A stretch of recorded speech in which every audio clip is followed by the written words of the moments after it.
আসসালামু আলাইকুম এভরিওয়ান, আশা করছি সবাই ভালো আছো। আজকে আমরা ব্লাড ফিজিওলজির প্ল্যাটিলেট সম্পর্কে পড়ব।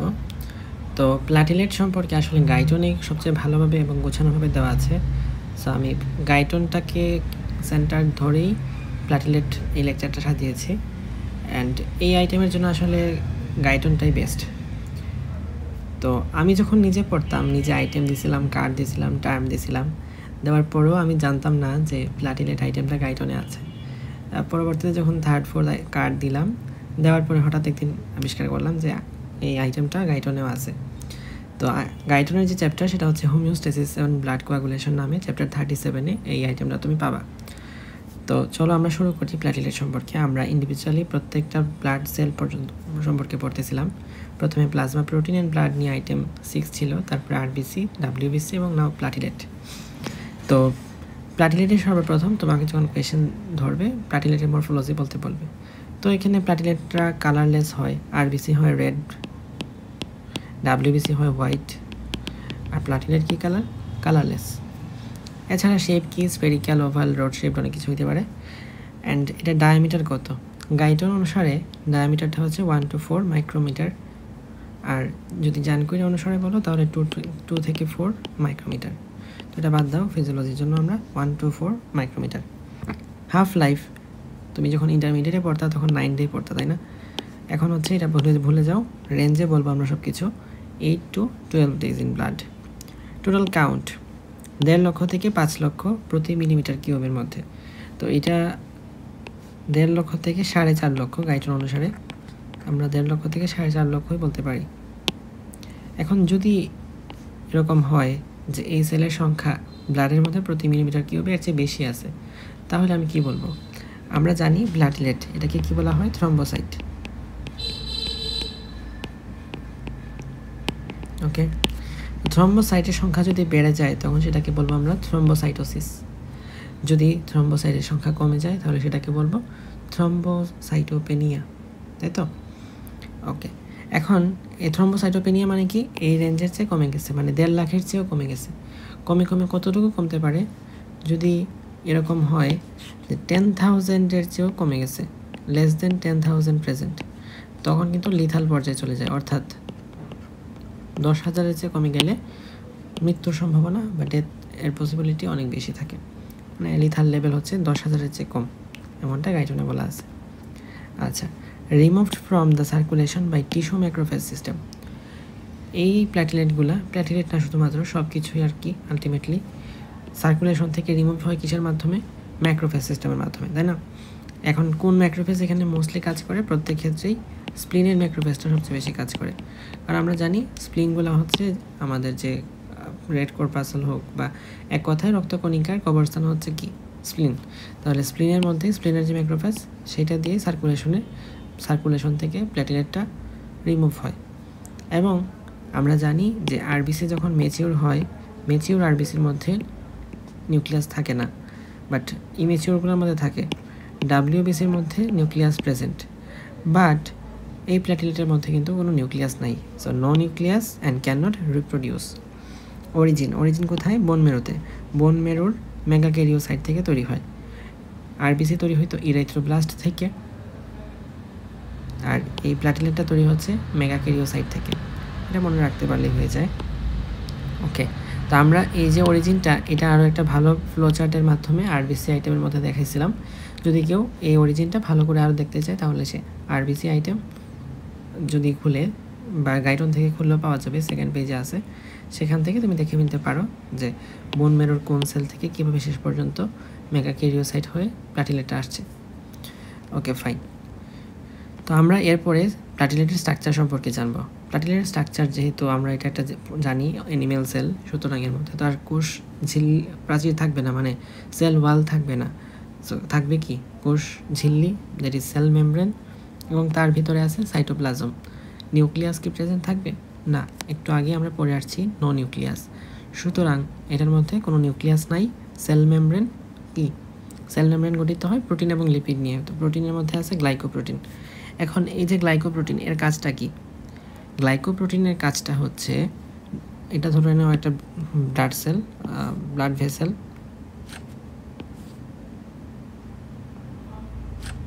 Blood vessel. এখানে ব্লাড ভেসেলের মধ্যে কী আছে? এটা হচ্ছে ব্লাড ভেসেলের লুমেন, যেখান দিয়ে ব্লাড পাস করতেছে। এটা হচ্ছে ব্লাড ভেসেলের লুমেন। আর তার নিচে যেটা আমরা আঁকতেছি এখন সেটা হচ্ছে এন্ডোথেলিয়াম। ঠিক আছে, এই এন্ডোথেলিয়ামের কাছাকাছি যদি প্লাটিলেটটা আসে, তখন এই প্লাটিলেটের সাথে সে বাইন্ড হয়ে যায়, অর্থাৎ তখন কিন্তু ব্লাড কোয়াগুলেশনটা শুরু হয়। তাহলে প্লাটিলেট এই এন্ডোথেলিয়ামের কাছাকাছি যদি আসে, অর্থাৎ অ্যাডহিয়ারেন্স অফ প্লাটিলেট টু এন্ডোথেলিয়াম, এটা একটা স্টিমুলাস হিসেবে কাজ করে বলতে পারো, অথবা এটা একটা ফ্যাক্টর হিসেবে কাজ করে ব্লাড কোয়াগুলেশনের জন্য। সো যদি আমি এই প্ল্যাটিলেটটা যখন এই লুমেন দিয়ে যখন ব্লাডটা পাস করতেছে, তখন যাতে এন্ডোথেলিয়ামের সাথে এটা কোনোভাবে অ্যাডহেয়ার হতে না পারে, এই কাজটা করে দেওয়ার একটা অবশ্যই জরুরি দায়িত্ব। কারণ নর্মাল ফিজিওলজিক্যাল কন্ডিশনে এই লুমেনের মধ্য দিয়ে কি ব্লাডটা পাস করা উচিত নাকি ব্লাড কোয়াগুলেশন করে ফেলা উচিত? যখন কোনো কিছু হয় নাই নর্মাল ফিজিওলজিক্যাল কন্ডিশনে, এটা হচ্ছে ব্লাডটা পাস করা উচিত। সুতরাং আমার কোয়াগুলেশন এখানে প্রিভেন্ট করতে হবে। কোয়াগুলেশন প্রিভেন্ট করার জন্য অবশ্যই আমার adherence of platelet to endothelium prevent করতে হবে।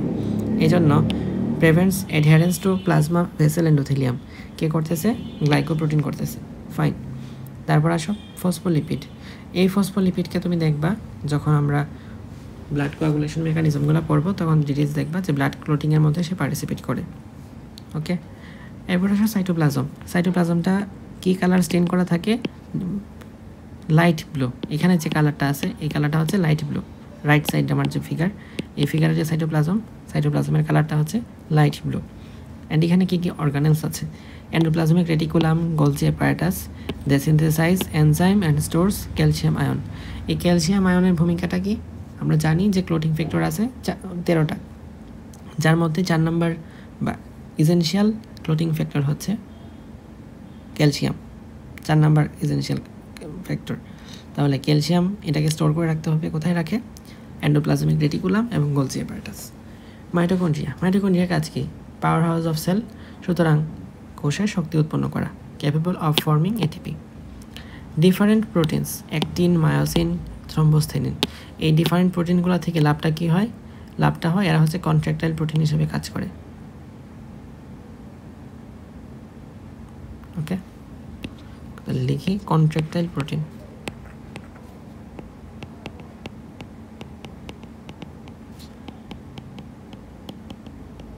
মাসেল যেরকম কন্ট্রাকশন করতে পারে, এরকমভাবে অ্যাক্টিন মায়োসিনটা প্লাটিলেটের মধ্যে প্রেজেন্ট থেকে এর কন্ট্রাকশন ঘটাতে পারে। Fibrin stabilizing factor. Okay, fibrin stabilizing factor কোনটা আবার? 13 নাম্বার ক্লটিং ফ্যাক্টর। আচ্ছা, আলফা গ্রানিউলসের মধ্যে দেখো বিভিন্ন ফ্যাক্টরগুলো আছে। Clotting factor, platelet derived growth factor, এটাকে PDGF দ্বারা প্রকাশ করতে পারে। VWF মানে ভন উইলিব্র্যান্ড ফ্যাক্টর। একটু পরে আমরা স্পেলিং দেখবো এই জায়গায়, সো এখানে আমি লিখতেছি না, ভন উইলিব্র্যান্ড ফ্যাক্টর। তাহলে সব ফ্যাক্টরগুলো আছে আলফা গ্রানিউলসের মধ্যে। আর ডেন্স গ্রানিউলসের মধ্যে আছে ATP, ADP, সেরোটোনিন, ক্যালসিয়াম। এই ATP, ADP, সেরোটোনিন, ক্যালসিয়াম থাকে ডেন্স গ্রানিউলসের মধ্যে।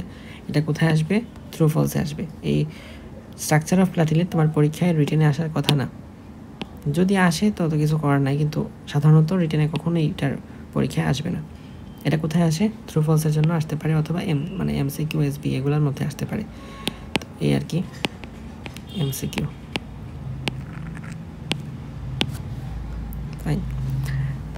এবং এটা ভালো থ্রু ফলসে আসার জন্য কোনটা আলফা গ্রানিউলসের মধ্যে আছে, কোনটা ডেন্স গ্রানিউলসের মধ্যে আছে। এছাড়া এটার মধ্যে সেলুলার অর্গানেলস আছে লাইসোজোম, যেটা থেকে যে এনজাইমটা সিক্রেট হয় সেটা হলো অ্যাসিড হাইড্রোলেস। কিছু কেমিক্যাল সাবস্টেন্সের নাম লিখছে, 5-HT, তারপর হচ্ছে হিস্টামিন, ইত্যাদি ইত্যাদি আরও অনেক কিছুই আছে, থ্রোম্বোক্সিনেটো, এগুলো আমরা পরে দেখব। এখানে সেল স্ট্রাকচার দেওয়া আছে, যেটা পছন্দ সেটা ফলো করতে পারো। পরীক্ষা সাধারণত যেহেতু আঁকতে হয় না, সো তুমি যে কোনো একটা ফলো করলেই হচ্ছে। এরপর আসো ফাংশনস অফ প্লেটলেট। তো প্লেটলেটের ফাংশনকে মানে মেইন যদি ফাংশন তোমার জিজ্ঞেস করি, কী বলবা? রক্ত তঞ্চন করা বা ব্লাড কোয়াগুলেশন করা, এটাই তো বলবা। তো এক কথায় বললে তো আসলে পরীক্ষায় যদি 2 মার্কের কোয়েশ্চেন থাকে, 1 লাইন লিখতে তো আর হয় না। এখানে 5টা লাইনে লিখতে পারো। মনে রাখার ট্রিক্স হচ্ছে BCS-PH, ঠিক আছে? B for blood clotting, C for clot retraction, S for storage and transport of 5-HT and histamine, P for phagocytosis আর H for homeostasis, sorry haemostasis, not homeostasis. Homeostasis কোথায় পড়ছো? হোমিওস্টেসিস পড়ছি আমরা cellular physiology item 1, আর এইটা যে item, এই আইটেমের নাম কি? হিমোস্টেসিস। ঠিক আছে, হিমোস্টেসিস মানে কি? হোমিওস্টেসিস ছিল অভ্যন্তরীণ সাম্যাবস্থা রক্ষা, অর্থাৎ ইন্টারনাল এনভায়রনমেন্টের ব্যালেন্স, আর হিমোস্টেসিস মানে হলো ব্লাড কোয়াগুলেশনের মাধ্যমে, ব্লাড কোয়াগুলেশন মানে কি? রক্ততঞ্চন, এটার মাধ্যমে যে ব্লিডিংটা হচ্ছে সেই ব্লিডিংটাকে স্টপ করে, ব্লিডিং স্টপ করার প্রসেসের নাম হিমোস্টেসিস।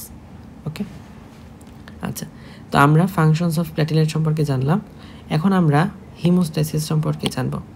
আমাদের আলোচনার জন্য এই যে ফেগোসাইটোসিস আছে, এই ফেগোসাইটোসিস সম্পর্কে আসলে আমরা পড়ে থাকি না, কারণ এটা সম্পর্কে আমাদের WBC আইটেমেই জানা হয়ে যায়, তো এখানে আলাদা করে পড়ার মতো কিছু থাকে না। ব্লাড ক্লটিং, এটা নিয়ে তো আমরা পড়বো। হিমোস্টেসিসের মধ্যে একটা পার্টের মধ্যেই আছে ব্লাড ক্লটিং, ক্লট রিট্রাকশন ওখানেই পড়া হয়ে যাবে। আর storage and transport of 5-HT and histamine. আচ্ছা, HT মানে কি? 5-হাইড্রক্সিট্রিপটামিন।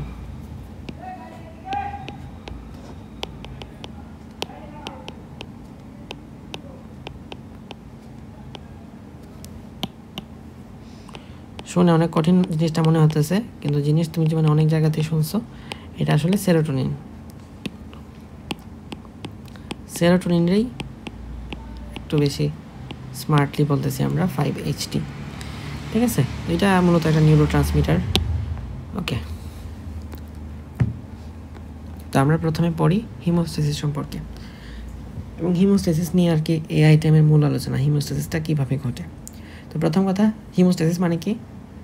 ব্লাড ভেসেল যখন রাপচার হয়, তখন ব্লাড ভেসেলের রাপচার মাধ্যমে যে ব্লিডিংটা হচ্ছে, সেই ব্লিডিংটাকে অফ করে দেওয়া। তাহলে spontaneous arrest of bleeding by physiological process when minute blood vessels are ruptured. কথা আছে মাইনর মানে কি? মাইনর মানে হচ্ছে মাইনর বা স্মল। ঠিক আছে, তাহলে স্মল ব্লাড ভেসেলগুলো যখন রাপচার হয়ে যায়, তখন ব্লিডিংটাকে বন্ধ করে দেওয়ার যে প্রসেস, সেটাই হচ্ছে হিমোস্টেসিস। আচ্ছা, এখন কথা হলো মাইনর ব্লাড ভেসেল হলে হিমোস্টেসিস, তো মেজর ব্লাড ভেসেল হলে কি হবে? যখন ব্লিডিং হয়, খুব বড় ধরনের ব্লিডিং যদি হয়, মানে অনেক বড় ধরনের কোনো ব্লাড ভেসেল ছিঁড়ে গেছে বা রাপচার হয়ে গেছে, ফর এক্সাম্পল ব্রাকিওসেফালিক আর্টারি অথবা left common carotid artery, left subclavian artery. তোমরা তো ব্লাড ভেসেলের ক্লাসিফিকেশন পড়ছো কিনা জানি না। তো ব্লাড ভেসেল আসলে 5-6 টাইপের ব্লাড ভেসেল হইতে পারে, ডিস্ট্রিবিউটিং, এরকম কন্ডাক্টিং, অনেক কিছুই আছে। এর মধ্যে বড় যেসব ব্লাড ভেসেলগুলো আছে, সেই বড় ব্লাড ভেসেলগুলো যদি রাপচার হয়ে যায়, তখন কিন্তু আসলে অনেক মানে প্রফিউজ ব্লিডিং হবে। এই প্রফিউজ ব্লিডিং আসলে তুমি এমনিতে আমাদের ব্লাডের মধ্যে থাকা যে প্লাটিলেট আছে, সেই প্লাটিলেট দিয়ে স্পন্টেনাস অ্যারেস্ট করতে পারবে না। এটার জন্য ট্রিটমেন্ট করতে হবে বা সার্জিক্যাল প্রসিডিওর যেতে হবে। বাট এমন তো অনেক সময় দেখছো যে হাতের অল্প একটু কেটে গেছে, বা তুমি এখনই তোমার হাতটাকে কোনো একটা জিনিস দিয়ে কেটে দেখতে পারো, নট প্রমোটিং দিস, বাট যদি তুমি দেখো হালকা একটু যদি কাটো, তারপরে কিন্তু এটা অনেক বেশি ব্লিডিং হচ্ছে না, নিজে থেকেই শেষ হয়ে যাচ্ছে, তোমার এখানে আলাদা করে কিছু করা লাগতেছে না।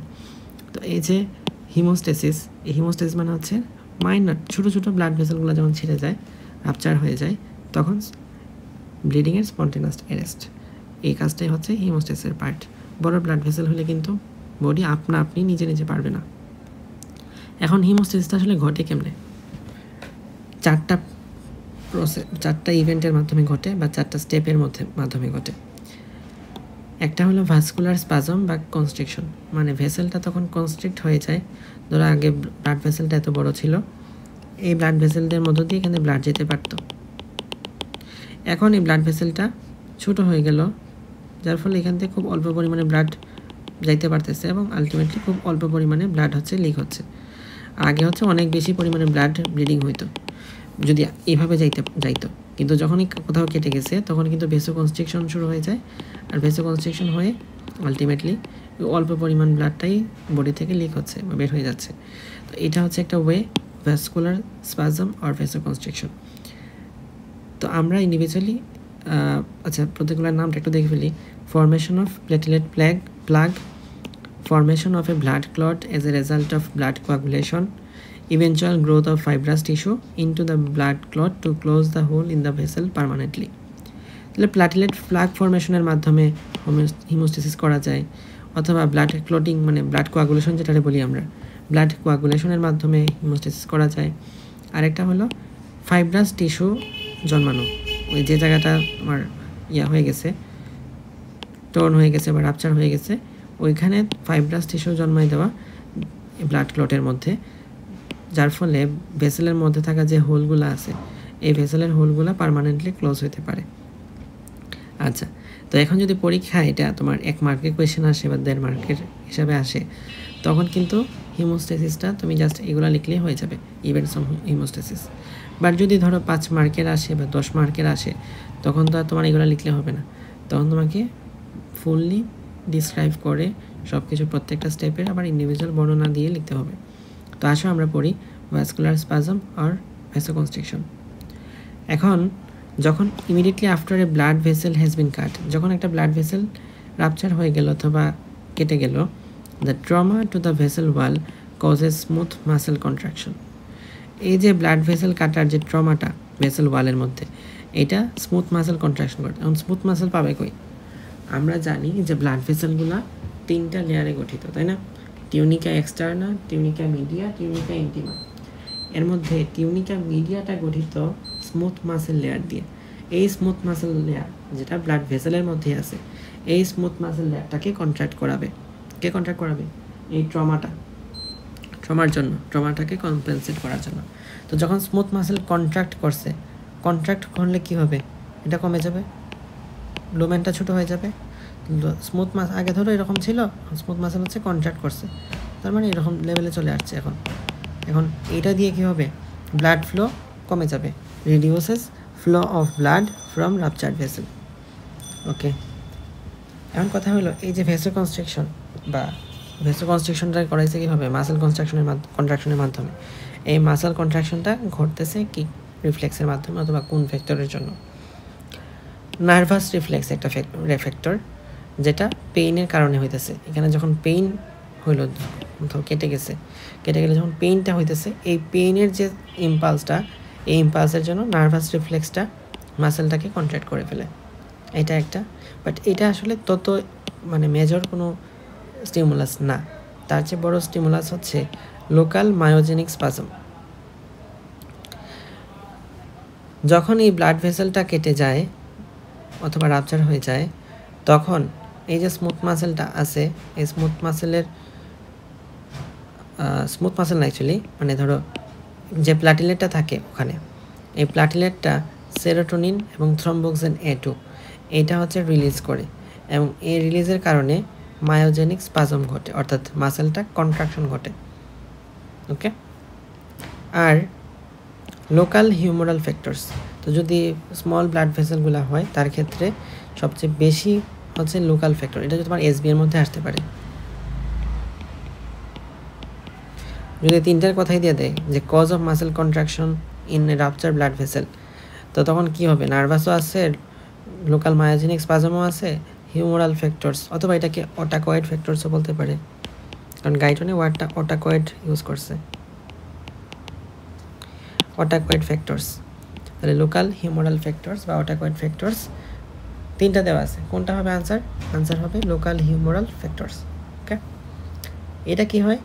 এই ফ্যাক্টরসগুলো রিলিজ হয় কই থেকে? প্ল্যাটিলেট থেকে এবং ট্রমাটাইজড টিস্যু থেকে অটাকয়েড ফ্যাক্টরসগুলো রিলিজ হলে, যার ফলে মাসেল কন্ট্রাকশন হবে।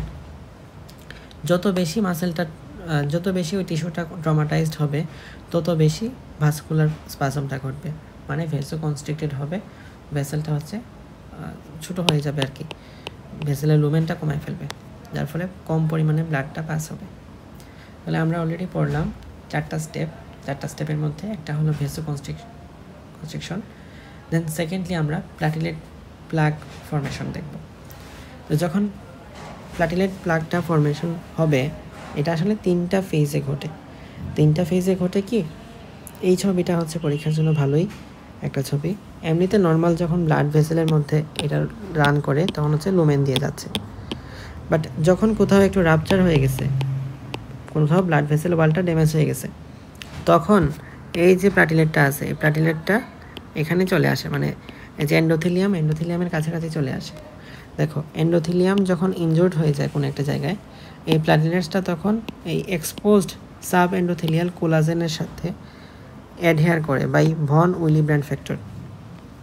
এখানে দেখো, এই যে সবুজটা হচ্ছে ভন উইলিব্র্যান্ড ফ্যাক্টর, এবং এই যে প্লাটিলেট আছে, প্লাটিলেটের সাথে আছে গ্লাইকোপ্রোটিন টাইপ 1B, একের বি, ঠিক আছে, একের B, type 1B, glycoprotein type 1B।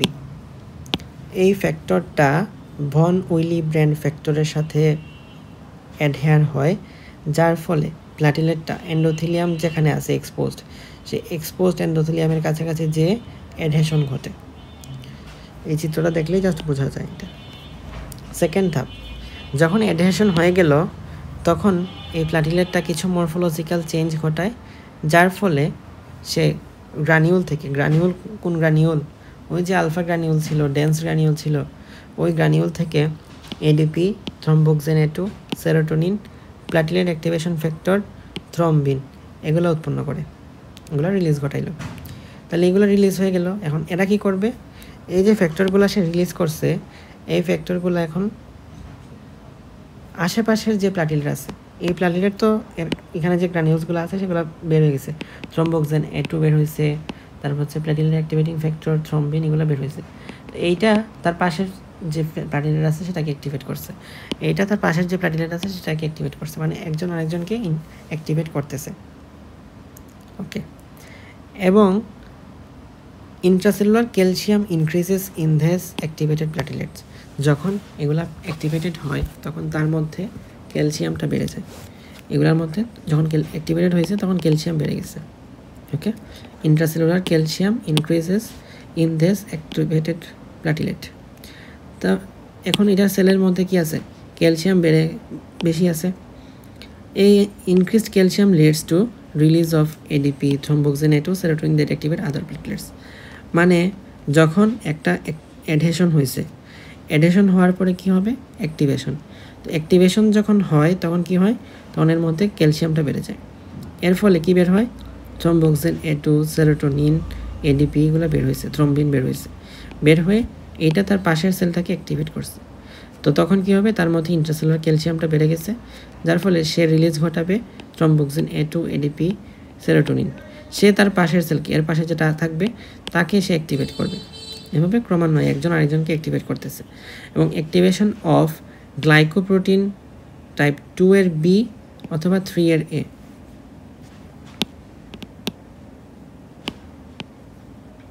Glycoprotein type 2 এর বি, 3 এর এ, এইটা কি করে? অ্যাক্টিভেট হয়। ওকে, ইন্ট্রাসেলুলার ক্যালসিয়ামের জন্য। এখন এই যে টাইপ 2 এর বি অথবা 3 এর এ, এরা কার সাথে বাইন্ড করবে? এ বাইন্ড করবে হচ্ছে ফাইব্রিনোজেনের সাথে, ফাইব্রিনোজেন। তাহলে এটা একটা বিষয়, কার সাথে বাইন্ড করতেছে? ফাইব্রিনোজেনের সাথে বাইন্ড করতেছে। ওকে, 1 fibrinogen molecule binds to glycoprotein type 2 এর B, 3 এর A receptors on 2 platelet, resulting in a platelet cross linkage and platelet aggregation. তো এখানে আলটিমেটলি কি হইল? গ্লাইকোপ্রোটিন টাইপ 2 অথবা 3A রিসেপ্টরটা অ্যাক্টিভেট হয়েছে। এই রিসেপ্টরের কাজ কি? রিসেপ্টরের কাজ হচ্ছে ফাইব্রিনোজেনের সাথে বাইন্ড করা। এই বাইন্ডিংয়ের ফলে লাভটা কি হইল? একটা ফাইব্রিনোজেন মলিকিউল এইটার সাথে তো অ্যাড হইতে পারছে, এবং অন 2 সেপারেট প্লাটিলেটস। আচ্ছা, রেজাল্টিং, দেখো এখানে যে ফাইব্রিনোজেনটা আছে, ধরো এটা একটা ফাইব্রিনোজেন, এ হচ্ছে টাইপ 2 এর বি, 3 এর এ রিসেপ্টর। তো একটা প্লাটিলেটের 2 এর বি রিসেপ্টর, আর একটা প্লাটিলেটের 3 এর এ রিসেপ্টর, আবার আরেকটা 2 এর বি আর একটা 3 এর এ, এভাবে রাখলাম। একই কাজ করতেছে, এর সাথেও বাইন্ড করতে পারতেছে, এর সাথেও বাইন্ড করতে পারতেছে, আরেকটা এর সাথে বাইন্ড করতে পারতেছে, এর সাথে বাইন্ড করতে পারতেছে। এরকমভাবে এইভাবে তো আরেকটা কারোর সাথে লাগতেছে, এরকমভাবে ক্রস একটা লিঙ্কের সৃষ্টি হয়। তো এইটাই হচ্ছে cross linking, platelet cross linking, এবং যেটা ঘটায় শেষ পর্যন্ত প্লাটিলেট অ্যাগ্রিগেশন। তো এর মধ্য দিয়ে আমরা প্লাটিলেট একটা প্লাগ পেয়ে গেছি। ঠিক আছে। এর ফলে এই লুমেন থেকে ব্লাডটা এখন সরাসরি বের হতে পারবে না। এই প্লাটিলেটের মাধ্যমে এখানে একটা ফাইব্রিনোজেনের ক্রস লিঙ্কেজ প্লাগ তৈরি হয়ে গেছে, এই আর কি ফরমেশন অফ প্লাটিলেট প্লাগ। তো এরপরে আলোচনা আমরা যেতে পারি থার্ড স্টেপে। আমরা পড়লাম ব্লাড কোয়াগুলেশন। কথা হলো ব্লাড কোয়াগুলেশন, এটা ডেফিনেশনটা খুবই সিভিয়ার লেভেলের ইম্পর্টেন্ট। এক্সট্রিম হিমোস্ট্যাসিসের ডেফিনেশন তো আসবে, তারপরে ব্লাড কোয়াগুলেশনের ডেফিনেশন থেকে শুরু করে ব্লাড কোয়াগুলেশনের সব কিছুই ইম্পর্টেন্ট। তো ব্লাড কোয়াগুলেশন কি একটা ফিজিওলজিক্যাল প্রসেস না প্যাথোলজিক্যাল প্রসেস? এটা হচ্ছে একটা ফিজিওলজিক্যাল প্রসেস, কারণ বডি নিজে থেকেই কাজটা করতেছে। By which insoluble fibrinogen converts into soluble fibrin threads in response to vascular injury. তো ভাস্কুলার ইনজুরি যখন ঘটবে, ভাস্কুলার ইনজুরি মানে কি ব্লাড ভেসেলের কোনো ধরনের ইনজুরি যদি ঘটে, তাহলে ইনসলিউবল ফাইব্রিনোজেন কোনটা আবার? ফাইব্রিনোজেন আমরা যে ফ্যাক্টর 1 পড়ি, ব্লাড ক্লটিং ফ্যাক্টর ফাইব্রিনোজেন, এই ইনসলিউবল ফাইব্রিনোজেনটা শেষ পর্যন্ত কয়েক ধাপের মাধ্যমে সলিউবল ফাইব্রিন থ্রেডসে কনভার্ট হবে। ওকে, সলিউবল ফাইব্রিন থ্রেডসে কনভার্ট হবে, এইটাই হচ্ছে blood coagulation. Okay,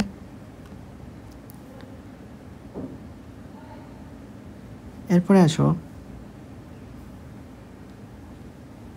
basic steps of blood coagulation. এটাকে আমরা 3টা স্টেপে ইনক্লুড করতে পারি, এবং অবশ্যই তোমাকে আমি যেমন বলতেছি সেভাবেই বলতে হবে। তো basic steps of blood coagulation হচ্ছে 3 স্টেপ। ফার্স্ট স্টেপে কি হয়? প্রোথ্রম্বিন অ্যাক্টিভেটর ফরমেশন হয়। ঠিক আছে, প্রোথ্রম্বিন অ্যাক্টিভেটর ফরমেশন ঘটে। কথা হলো আমার তো এইসব ফরমেশন হওয়ার কথা ছিল না, আমার তো দরকার ছিল ফাইব্রিনোজেন থেকে ফাইব্রিন বানানো। তাহলে ফাইব্রিনোজেন থেকে ফাইব্রিন বানাইছে, এইটাই তো আমার মূল কথা, হওয়ার কথা ছিল। কিন্তু এইটা তো ঘটাইতে হবে, কেমনে ঘটাবো? এটা ঘটানোর জন্য, এই বিক্রিয়াটা ঘটানোর জন্য লাগে আমার থ্রম্বিন। আমার কথা হলো থ্রম্বিনও তো আমি আমার বডির মধ্যে পাই না, আমার বডিতে পাই আসলে প্রোথ্রম্বিন। ওকে, তো প্রোথ্রম্বিনটা পাই, সেটা থ্রম্বিন হবে। এখন এই প্রোথ্রম্বিন থেকে থ্রম্বিনও তো সরাসরি হয় না, কেমনে হয়? প্রোথ্রম্বিন অ্যাক্টিভেটর ফরমেশন, এইটা যখন ফর্ম হয়ে যাবে, তখন এই প্রোথ্রম্বিন অ্যাক্টিভেটরটা প্রোথ্রম্বিনকে অ্যাক্টিভেট করে থ্রম্বিন বানাবে। এখানে পাশে ভুল লেখা আছে যেটা রেট লিমিটিং আসলে এইটা, এই যে প্লাটিলেট, এটা হচ্ছে রেট লিমিটিং। ঠিক আছে, তাহলে রেট লিমিটিং কোনটা? প্রোথ্রম্বিন অ্যাক্টিভেটর ফরমেশন, এইটা ফর্ম হইতে যতক্ষণ লাগে তার উপর বেস করি আর কি ব্লাড কোয়াগুলেশন কতক্ষণ লাগবে। এক্সটেনজিক পাথওয়ে, ইনট্রিনজিক পাথওয়ে। এক্সটেনজিক খুবই অল্প টাইম লাগে, 15 সেকেন্ডের মতো লাগে, আর ইনট্রিনজিক হচ্ছে 1 থেকে 6 মিনিট লাগে, 1 থেকে 6 মিনিট। ওকে, তো প্রথমে প্রোথ্রম্বিন অ্যাক্টিভেটর ফরমেশন হইতে হবে। এটা এক্সটেনজিক পাথওয়ে দিয়ে হইতে পারে, ইনট্রিনজিক পাথওয়ে দিয়েও হইতে পারে। আর তারপরে হচ্ছে থ্রম্বিন উৎপন্ন হবে শেষ পরে, থ্রম্বিনটা ফাইব্রিনোজেন থেকে ফাইব্রিনে কনভার্ট করবে। তো এই ব্লাড কোয়াগুলেশনের মেকানিজমটা আমরা পরে পড়বো, কারণ এটা আর অনেক ডিটেলস। সো আমরা আপাতত এখানেই রাখতেছি, ফাইব্রিনোজেন থেকে শেষ পর্যন্ত ফাইব্রিন তৈরি হইল, এগুলো আমরা পরে দেখব। The clot begins to develop in 15 to 20 seconds in the trauma to the vascular wall is severe and in 1 to 2 minutes if the trauma is minor. যদি এরকম হয় যে ভাস্কুলার ওয়ালের যে ট্রমা সেটা অনেক ভয়াবহ, তাহলে 15 থেকে 20 সেকেন্ডের মধ্যে ক্লটটা ঘটে যাবে, ক্লটিং হয়ে যাবে। আর যদি মাইনর হয়ে থাকে তাহলে 1 থেকে 2 মিনিট লাগবে। তো এর মাধ্যমে কি হবে? শেষ পর্যন্ত ব্লাড ক্লট তৈরি হবে। আর কথা হলো ব্লাড ক্লট মানে কি? আমরা যে ব্লাড কোয়াগুলেশন করলাম এর মাধ্যমে যেটা তৈরি হইলো সেটাই হচ্ছে blood clot. Blood clot is defined as the mass of coagulated blood, অর্থাৎ যে পরিমাণ ব্লাডের তঞ্চন ঘটছে বা কোয়াগুলেশন ঘটছে সেই ব্লাডের, কোয়াগুলেটেড ব্লাডের ভর, মাস, উইচ কন্টেন্স, যেখানে শুধু ব্লাডের মধ্যে কি থাকবে? আরবিসি থাকবে, ডাব্লিউবিসি থাকবে, প্লাটিলেট থাকবে।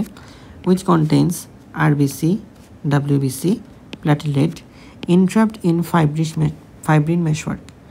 তাহলে ফাইব্রিন মেশওয়ার্কের মধ্যে আরবিসি, ডাব্লিউবিসি, প্লাটিলেটটা যদি সজ্জিত থাকে তখন যেটা থাকবে সেটা হচ্ছে ব্লাড ক্লট।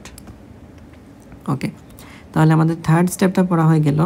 ফার্স্ট স্টেপে পড়ছি আমরা ভেসোকনস্ট্রিকশন, সেকেন্ড স্টেপে প্লেটলেট প্লাগ ফর্মেশন, থার্ড স্টেপে ব্লাড কোয়াগুলেশন। ব্লাড কোয়াগুলেশন আমরা ডিটেলস পড়বো, এখানে জাস্ট একটা আইডিয়া দিলাম। ফোর্থ, ব্লাড ক্লট হয়ে গেছে। ক্লট হয়ে যাওয়ার পরে হইতে পারে সেই ক্লটটা এখন ডিজলভ হয়ে যাবে, অথবা হইতে পারে সেই ব্লাড ক্লটটা থেকে নতুন করে ফাইব্রাস টিস্যু জন্মাবে। তো এটা ব্লাড ক্লটটা এখন দুইটা ফেট হইতে পারে, একটা হলো ক্যান ইনভেটেড বাই ফাইব্রোব্লাস্ট, তাহলে clot formed in a small hole of a vessel, এটা তো হইলই, এটা আমাদের আগের ধাপে হয়ে গেছে। এখন এখানে হচ্ছে ফাইব্রোব্লাস্ট আসবে। ফাইব্রোব্লাস্ট আসার পর মানে কতক্ষণ পর, কিছুক্ষণ পর, within few hours after clot is formed. তাহলে ফাইব্রোব্লাস্ট আসলো, আসার পরে complete organisation of the clot into fibrous tissue. Fibrous টিস্যুর একটা অর্গানাইজেশন দেখা দিল এই ফাইব্রোব্লাস্টের মাধ্যমে। দ্যাট ইজ অল, মানে এটাই। আর হচ্ছে ক্যান ডিজলভ, ব্লাড ক্লটটা ডিজলভ হইতে পারে। Excess blood leaked into the tissues, tissue clot, special substance within the clot become activated, clot dissolved. Okay, আচ্ছা।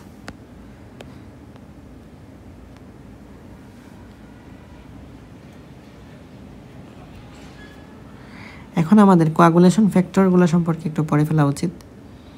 আমরা জানি আমাদের ইন্টারমিডিয়েট লেভেলে আমরা পড়ছি 13টা কোয়াগুলেশন ফ্যাক্টরস আছে বা ক্লটিং ফ্যাক্টরস আছে। এর মধ্যে 6 নাম্বার বাদে বাকিগুলা লাগে না তেমন, সরি মানে 6 নাম্বারটা লাগে না, কারণ এটা আমাদের নাই। এটা মূলত প্রো অ্যাক্সেলারিনটাই পরবর্তীতে অ্যাক্সেলারিন হয়, এটা দরকার নাই। এর বাদে বাকি সবগুলোই লাগে। এবং তোমাকে অবশ্যই প্রথম 4টা তো পারতেই হবে, না পারলে ফেল দিয়ে দেবে। বাকিগুলা পড়তে পারলে ভালো। তো এক হচ্ছে ফাইব্রিনোজেন, 2 প্রোথ্রম্বিন। মনে রাখার ট্রিক্স হচ্ছে একদম শুরুতে যেটা শেষেও সেটা। ফাইব্রিনোজেন 1, ফাইব্রিন স্টেবিলাইজিং ফ্যাক্টর হলো 13, তাহলে 2 দিকেই আছে ফাইব্রিন, এবং যেহেতু উপরের দিকে আছে সুতরাং ওজেন থাকবে, মানে ওজেন মানে কি একটু আদি বোঝায়। আর 13 সে হচ্ছে ফাইব্রিন হিসেবে আছে এবং সে স্টেবিলাইজেশন দিচ্ছে, যেহেতু সবার নিচে আছে। একটা বিল্ডিং বানাইছে এবং 13 তলা, তার মধ্যে সবচেয়ে নিচে আছে এই 13, তাহলে ফাইব্রিন স্টেবিলাইজিং ফ্যাক্টরটা এটাকে স্টেবল করে রাখতেছে, ফাউন্ডেশন দিচ্ছে। মনে রাখবা একটা ক্লাসের ভালো স্টুডেন্ট এর রোল 2 হয় নাকি, মানে প্রো স্টুডেন্টের রোল 2 হয় নাকি 3 হয়? 2 হয়, মানে ধরো 2 আর 3-এর মধ্যে কম্পারিজন, কে বেশি প্রো? অবশ্যই রোল 2। তাহলে 2 যে ক্লটিং ফ্যাক্টর আছে সেটা হচ্ছে প্রোথ্রম্বিন। আমি যেটার সাথে কনফিউশন লাগতো সেটা হচ্ছে থ্রম্বোপ্লাস্টিন। মনে রাখবা একদিক থেকে থ্রম্বোপ্লাস্টিন আর একদিকে থ্রম্বোপ্লাস্টিন। উপরের দিক থেকে আসলে টিস্যু থ্রম্বোপ্লাস্টিন হচ্ছে 3, নিচ থেকে আসলে 1 2 3, মানে নিচ থেকে আসলে 11 নাম্বার হচ্ছে প্লাজমা থ্রম্বোপ্লাস্টিন। এটাকে টিস্যু ফ্যাক্টর বলা হয়, ঠিক আছে, টিস্যু থ্রম্বোপ্লাস্টিন। 4 হচ্ছে ক্যালসিয়াম। ক্যালসিয়াম পর্যায় সারণীর পিরিয়ডিক টেবিলের 4th পর্যায়ে থাকে, তাই না? তাহলে যেহেতু পিরিয়ড 4, সুতরাং ক্যালসিয়াম হচ্ছে 4 নাম্বার। এই 4টা অন্তত মনে রাখতেই হবে। 5 7 এগুলো আমরা ইন্টারমিডিয়েট লেভেলে অলরেডি পড়ে আসছি। এছাড়া 8 এবং 9 এগুলো দরকারি, কারণ এগুলো থেকে হিমোফিলিয়া হতে পারে। হিমোফিলিয়ার যদি এই ফ্যাক্টরগুলো না থাকে সেসব ক্ষেত্রে হিমোফিলিয়া হতে পারে। 8-এর হচ্ছে অ্যান্টি হিমোফিলিক ফ্যাক্টর, আর 9 হলো ক্রিসমাস ফ্যাক্টর। ওকে, আচ্ছা, কিছু এমসিকিউর জন্য দরকারি জিনিস, the source of blood clotting factor for MCQ, অথবা ভাইবাতেও জিজ্ঞেস করতে পারে। এর মধ্যে ইম্পর্টেন্ট কোনটা ভুলে গেলে হবেই না, সেটা হচ্ছে ভিটামিন কে ডিপেন্ডেন্ট ফ্যাক্টর যেগুলো আছে। ভিটামিন কে ডিপেন্ডেন্ট কী কী আছে? 2 7 9 10। এছাড়া বাকিগুলো তুমি যদি পারো তাহলে মনে রাখতে পারলে খুবই ভালো। আচ্ছা, তো এর মধ্যে 2 নাম্বার ভেক্টরটা কি পড়ছি? প্রোথ্রম্বিন। এই প্রোথ্রম্বিনটা তো এক পর্যায়ে থ্রম্বিন হয়, তাই না? প্রোথ্রম্বিন অ্যাক্টিভেটরের মাধ্যমে। তো এই প্রোথ্রম্বিনটা হলো একটা আলফা 2 গ্লোবিউলিন প্রোটিন, এবং এর প্লাজমা কনসেন্ট্রেশন হচ্ছে 15 মিলিগ্রাম পার ডেসিলিটার। এটা একটা আনস্টেবল প্রোটিন, কারণ এটা পরবর্তীতে থ্রম্বিন হয়ে যায়। এই প্রোথ্রম্বিন উৎপন্ন হয় কোথায়? লিভারে উৎপন্ন হয়। তারপর আসে ফাইব্রিনোজেন, এটা হচ্ছে 1 নাম্বার ফ্যাক্টর। এর প্লাজমা কনসেন্ট্রেশন কত? 100 to 700, অর্থাৎ মোটামুটি ভালোই বড় একটা রেঞ্জ আছে, 100 to 700 মিলিগ্রাম পার ডেসিলিটার। এরপরে আছে টিস্যু থ্রম্বোপ্লাস্টিন মানে ফ্যাক্টর 3। টিস্যু থ্রম্বোপ্লাস্টিন এটা কে কী নিয়ে গঠিত? ফসফোলিপিড এবং লিপোপ্রোটিন নিয়ে গঠিত, এবং এটা আসলে একটা প্রোটিওলাইটিক এনজাইম হিসেবে কাজ করে, এনজাইমের মতো কাজ করে। ওকে, আচ্ছা, তো ব্লাড ক্লটের ডেফিনেশন আমরা পড়ছি অলরেডি। এখন এই ক্লটটা আসলে ফর্মেশন হয় কিভাবে? ফর্মেশনের স্টেপ হচ্ছে দুইটা, একটা হলো কোয়াগুলেশন আর একটা ক্লট রিট্রাকশন। তো আমরা প্রথমে রক্ততঞ্চন বা কোয়াগুলেশন এইটা সম্পর্কে পড়ি, এবং এইটা হচ্ছে আমাদের এই আইটেমের সবচেয়ে মোস্ট ইম্পর্টেন্ট টপিক। ধরে নাও তুমি কিছুই পারো না, তোমার পাস করাইতে যাবে, তাহলে কোয়াগুলেশন অবশ্যই পড়ে যেতে হবে। মানে এখানে মূল পড়াটাই হচ্ছে কোয়াগুলেশন আর কি। আচ্ছা, তো কোয়াগুলেশনের ডেফিনেশনটা তো অলরেডি বুঝাই দিছি। Basic steps of blood coagulation, এর মধ্যে রেট লিমিটিং কোনটা? রেট লিমিটিং হচ্ছে প্রোথ্রম্বিন অ্যাক্টিভেটর ফরমেশন। এক্সট্রিনসিক এবং ইন্ট্রিনসিক দুই ধরনের পাথওয়ে আছে। আচ্ছা, এইটার কারণে এই প্রোথ্রম্বিন অ্যাক্টিভেটরটা যেহেতু ফর্ম হয়ে গেছে, তার কারণে প্রোথ্রম্বিনটা থ্রম্বিন হতে পারে বাই ক্যালসিয়াম আয়ন। এই থ্রম্বিনটা আবার ফাইব্রিনোজেন থেকে ফাইব্রিনে কনভার্ট হইতে পারে, মানে থ্রম্বিনটা ফাইব্রিনোজেনকে ফাইব্রিনে কনভার্ট করতে পারে, এবং তার জন্য 3টা স্টেপ আছে। প্রোটিওলাইসিস প্রথমে ঘটাবে, ফাইব্রিনোজেনটা ফাইব্রিন মনোমারে কনভার্ট হবে, কিসের মাধ্যমে? থ্রম্বিনের মাধ্যমে। থ্রম্বিনটা ফাইব্রিনোজেনকে প্রথমে ফাইব্রিন মনোমার বানাবে। সেকেন্ড ধাপে পলিমারাইজেশন, এই মনোমারটা এখন পলিমার হবে, ফাইব্রিন পলিমার, বাট স্টিল তখনও সেটা উইক নন কোভালেন্ট হাইড্রোজেন বন্ডের মাধ্যমে যুক্ত থাকবে। এই ফাইব্রিন মনোমারটা অনেকগুলো একসাথে একটা যুক্ত আছে, কিন্তু সেটা উইক নন কোভালেন্ট হাইড্রোজেন বন্ধনের মাধ্যমে।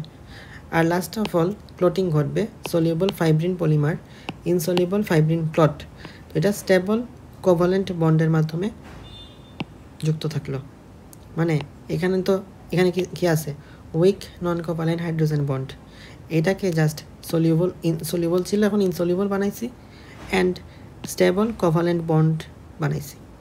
ঠিক আছে, তো এখানে আমাদের কোন ফ্যাক্টরটা কাজ করতেছে? Fibrin stabilizing factor. এটা আবার কোন ফ্যাক্টর? ফ্যাক্টর 13। এবং এই ক্ষেত্রে কে ভূমিকা রাখতেছে? দেখো, থ্রম্বিন, ক্যালসিয়াম। থ্রম্বিন আসলে এখানে প্রত্যেকটার মধ্যেই রাখতেছে, থ্রম্বিন এখানে প্রত্যেকটার মধ্যেই রাখতেছে। এটাতেও ছিল থ্রম্বিন, এটাতেও থ্রম্বিন। তাহলে থ্রম্বিন হচ্ছে এই যে থার্ড রিঅ্যাকশন, মানে ফাইব্রিনোজেন থেকে ফাইব্রিন, এটা তৈরি করার জন্য মুখ্য জিনিস। ওকে, ফাইন। তাহলে এখন আমাদের এই যে prothrombin activator formation, extrinsic pathway, intrinsic pathway, এটা সম্পর্কে একটু পড়ে ফেলা উচিত।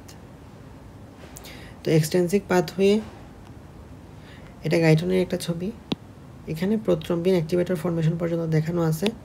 তারপরে এই থ্রম্বিনটা শেষ পর্যন্ত, বাকি স্টেপগুলো তো আমরা অলরেডি জানি, এই স্টেপগুলো শেষ পর্যন্ত করে। ওকে, তো প্রথমে টিস্যু ট্রমা মানে তো ইনজুরি, বাট আমাদের আলোচনায় ট্রমাটা কিন্তু দুই ধরনের। একটা এক্সট্রিনসিক পাথওয়ের জন্য, যেখানে আমরা আলোচনা করতেছি টিস্যু ট্রমা, একটু পরে পড়ব ইন্ট্রিনসিক পাথওয়ে, যেখানে পড়ব ব্লাড ট্রমা। তো এখানে ধরো এক্সট্রিনসিক আর ইন্ট্রিনসিকের মধ্যে এই যে স্টিমুলাস, এই টিস্যু ট্রমাটা হচ্ছে এক্সট্রিনসিক পাথওয়ের স্টিমুলাস, আর ব্লাড ট্রমাটা হচ্ছে ইন্ট্রিনসিক পাথওয়ের স্টিমুলাস। এখন কোনটাতে কখন কি ঘটে? যখন কোনো বাইরের চামড়া কোনোভাবে কেটে গেছে, কাটাছেঁড়া হয়েছে, ছুরি লাগছে, এর ফলে বাইরে থেকে আঘাত লাগছে, এই জিনিসটা যদি ঘটে তাহলে সেটা হলো টিস্যু ট্রমা। বাইরে নামের মধ্যেই আছে, সো এক্সট্রিনসিক পাথওয়ে। আর যদি এরকম হয় যে হাই ব্লাড প্রেশারের জন্য অথবা হাইপারটেনশনের জন্য ব্লাড ভেসেল যেগুলো আছে, সেই ব্লাড ভেসেলের মধ্যে ক্ষয় হয়েছে, ব্লাড ভেসেলের ড্যামেজ, যার ফলে প্লাটিলেটটা যে কোলাজেন আছে, এই কোলাজেনের কন্ট্যাক্টে আসছে, যদি এরকম হয় যে ব্লাডের থাকা প্লাটিলেটটা কোলাজেনের সাথে কন্ট্যাক্টে আসছে, তখন ইন্ট্রিনসিক পাথওয়েটা শুরু হয়। এটা যাতে মানে এই যে ব্লাড ট্রমাটা হয়েছে, মানে রক্তনালীর ক্ষয় হলো, এটা যাতে কম্পেনসেট করতে পারে, সেই জন্য ইন্ট্রিনসিক পাথওয়েটা স্টার্ট হয়। আশা করি স্টিমুলাসের যে পার্থক্য এটা বোঝা গেছে। তো টিস্যু ট্রমাটা প্রথমে টিস্যু ফ্যাক্টর, যেটা হচ্ছে ব্লাড কোয়াগুলেশন ফ্যাক্টর 3, এই ফ্যাক্টরটা রিলিজ করে। এই ফ্যাক্টরটা কী কাজ করে?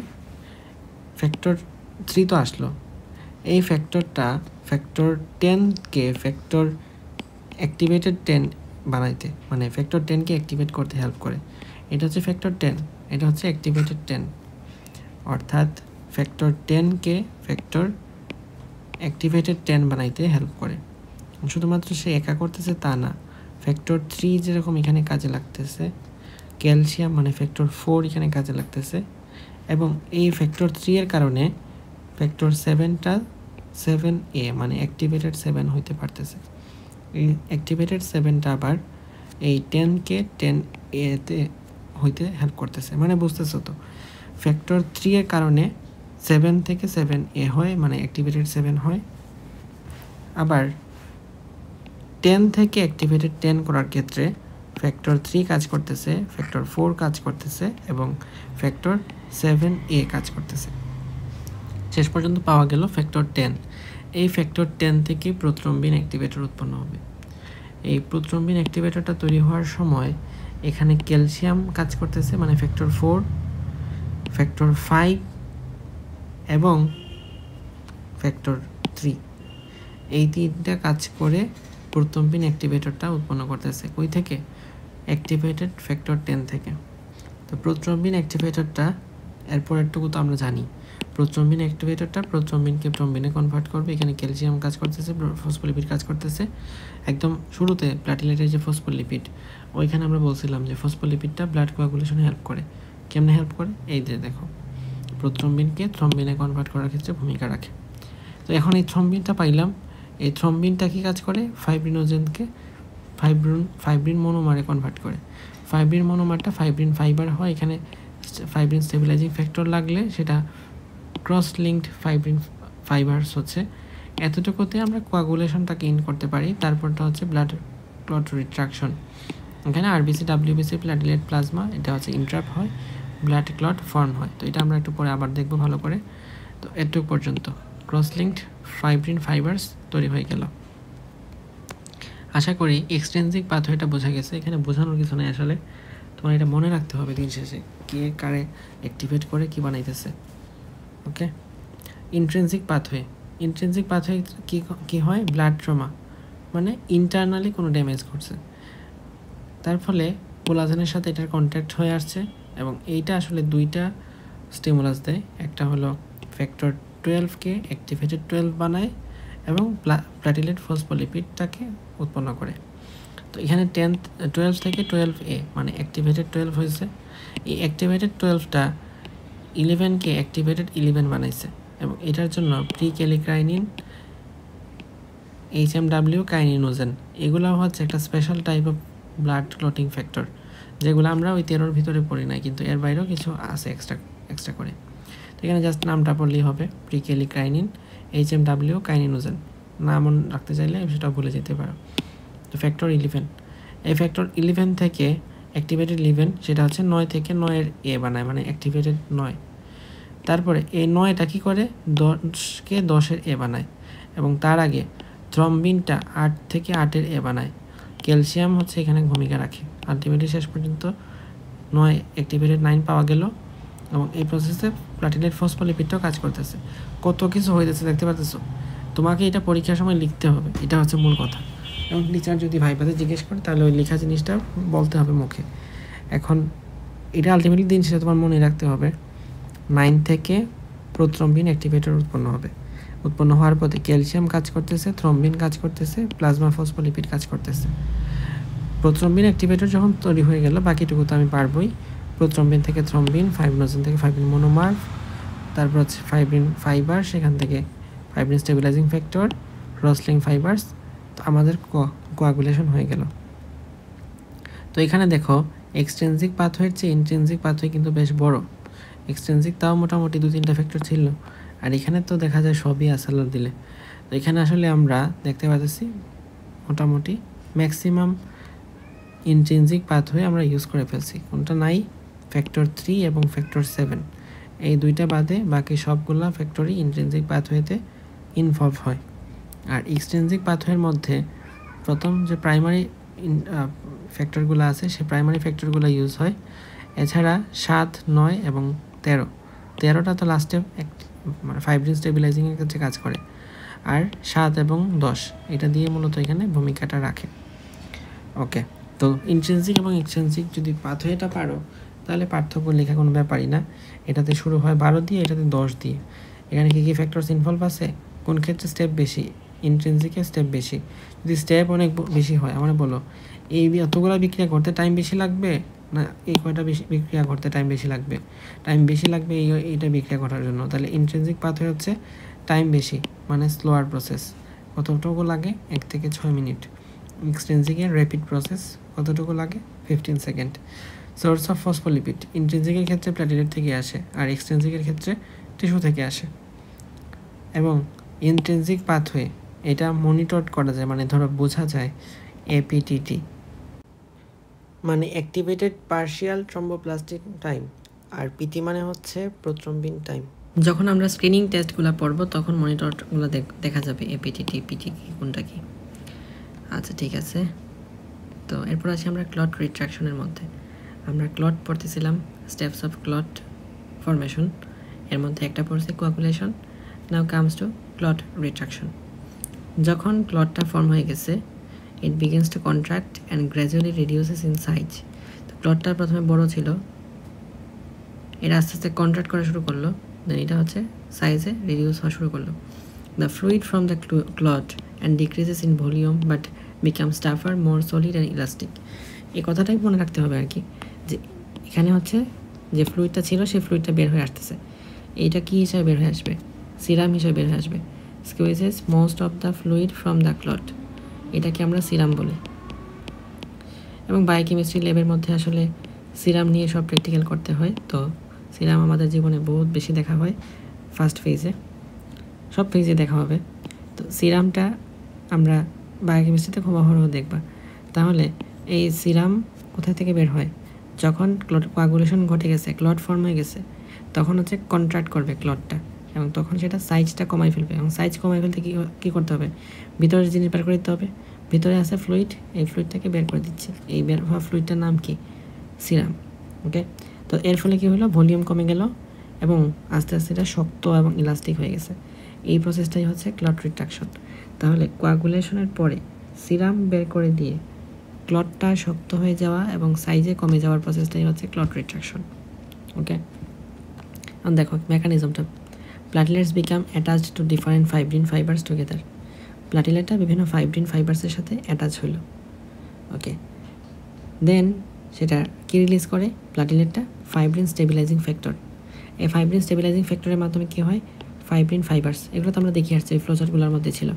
এই যে ফাইব্রিন স্টেবিলাইজিং ফ্যাক্টরস কোথা থেকে আসছে? প্ল্যাটিলেট থেকে আসছে। আসার পরে এই ফ্যাক্টরটা কী করছে? ফাইব্রিন ফাইবার্সকে ক্রসলিঙ্ক ফাইব্রিন ফাইবার্স বানাইছে। তারপরে আচ্ছা এটুকু বানাইলো, ক্রসলিঙ্ক ফাইব্রিন ফাইবার্স বানাইছে।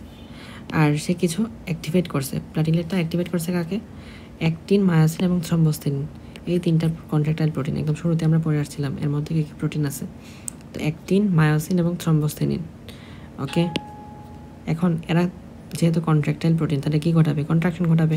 তাহলে প্ল্যাটিলেটের স্ট্রং কন্ট্রাকশন ঘটাবে, এবং যার ফলে আলটিমেটলি কী তৈরি হবে? কন্ট্রাকশন হলে কী হবে? এখানে ফাইব্রিন ফাইবার্স তৈরি হয়েছে, এবং এই যে স্ট্রং কন্ট্রাকশন হইলো অ্যাটাচ টু ফাইব্রিন, যার ফলে একটা ফাইব্রিন মেশওয়ার্ক তৈরি হবে। অ্যান্ড এটা কি আমরা বলতেছি? ফাইব্রিন মেশওয়ার্ক তৈরি হয়েছে, যেটা অনেক সলিড, বিকাম টাফার। এটাকে আমরা ক্লট রিট্রাকশন প্রসেসটা বলতেছি। মানে জিনিসটা আসলে এই সংজ্ঞায় যা বলছে, এখানে ঘুরে ফিরে আসলে এক কথাই বলছে। প্ল্যাটিলেটটা ফাইব্রিন ফাইবার্সের সাথে অ্যাটাচ হয়, যেটা রিলিজ করে ফাইব্রিন স্টেবিলাইজিং ফ্যাক্টর। ফাইব্রিন ফাইবার্সটা ক্রসলিঙ্ক ফর্ম করে, আর এদিকে অ্যাক্টিভেট করে তিনটা কন্ট্রাক্টাইল প্রোটিনকে, যার ফলে এই ক্লটটা কন্ট্রাকশন করে এবং শেষ পর্যন্ত একটা ফাইব্রিন মেশওয়ার্ক হয়, যেটা সাইজে কমে গেছে আগের যে ক্লট ছিল তার চেয়ে, এবং মানে ভলিউমে কমে গেছে এবং মোর সলিড অ্যান্ড ইলাস্টিক হয়ে গেছে। এটাকে আমরা ক্লট রিট্রাকশন বলতেছি। আর কথা হলো ইম্পর্টেন্স কি? As the clot retracts, the edge of the broken blood vessel are pulled together, thus contributing still further to the ultimate state of hemostasis. এটার মাধ্যমে কী হলো? ব্লাড ভেসেলগুলা শেষ পর্যন্ত, এটার ব্লাড ভেসেল যেসব জায়গায় রাপচার হয়েছিল, এই এলাকাটা একদম ফুললি এখন ব্লক হয়ে গেছে। এটাকে আর কি বলতেছি আমরা? Ultimate state of haemostasis. The final clot is tougher, more solid and elastic, and is a more efficient bung for damaged vessel. যেসব ভেসেল ড্যামেজ হয়ে গেছে সেসব ক্ষেত্রে ফাইনাল ক্লটটা এফিশিয়েন্ট বাং হিসাবে কাজ করে। দেন আসো fate of clot, that is fibrinolysis. তো ফাইব্রিনোলাইসিস এটা কি জিনিস? ক্লটটা ডিসোলিউশন হয়ে যাওয়ার প্রসেস। কারণ ক্লট ডিসোলিউশন মানে কি? মানে হচ্ছে ক্লটটা ভেঙে যাওয়া, ঠিক আছে? আসো fibrinolysis is due to a proteolytic enzyme called fibrinolysin or plasmin. Plasmin নাম সবাই জানে, কিন্তু ফাইব্রিনোলাইসিন যেটা আরেক নাম এটা অনেকে বলতে পারে না। ফাইব্রিনোলাইসিস ঘটে কোন এনজাইমের মাধ্যমে? ফাইব্রিনোলাইসিন অর প্লাজমিনের মাধ্যমে। এখানে কি হয়, প্রথমে ইনঅ্যাক্টিভ প্লাজমিনোজেন ছিল, সেই plasminogen tissue plasminogen activator TPA দিয়ে প্রকাশ করা যায়। তো এটা দিয়ে অ্যাক্টিভেট হয় প্লাজমিন হয়, প্লাজমিনকে ফাইব্রিনোলাইসিন বলতেছি। এটা কি করবে?